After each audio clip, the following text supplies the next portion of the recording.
YCP నేత ప్రేమ కుమార్ ను పోలీసులు అరెస్ట్ చేశారు. వైసీపీ సోషల్ మీడియా యాక్టివిస్ట్ గా కొరికపాటి ప్రేమ్ కుమార్ కొనసాగుతూ ఉన్నారు. ఇక తెల్లవారుజామున 3 గంటల సమయంలో పోలీసులు ప్రేమ్ కుమార్ ను అదుపులోకి తీసుకున్నారు. విద్యుత్ బిల్లు, టోల్ గేట్ ఫీజులు ఇలా ప్రభుత్వ వ్యతిరేక విధానాలపై ప్రేమ్ కుమార్ టీడీపీ కండువా కప్పుకొని ప్రభుత్వానికి వ్యతిరేకంగా పోస్టులు పెడుతూ ఉన్నారు. ఈ నేపథ్యంలో ప్రేమ్ కుమార్ ను అదుపులోకి తీసుకుని నల్లపాడు పిఎస్ కు తరలించారు. ప్రేమ్ కుమార్ అరెస్టును కుటుంబ సభ్యులు అడ్డుకునే ప్రయత్నం చేశారు.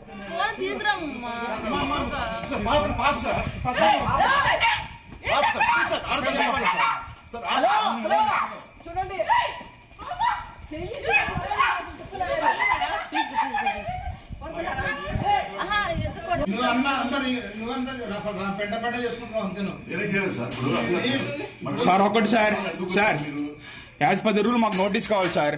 నోటీస్ కాకుండా డిపార్ట్మెంట్ ఒప్పుకోము.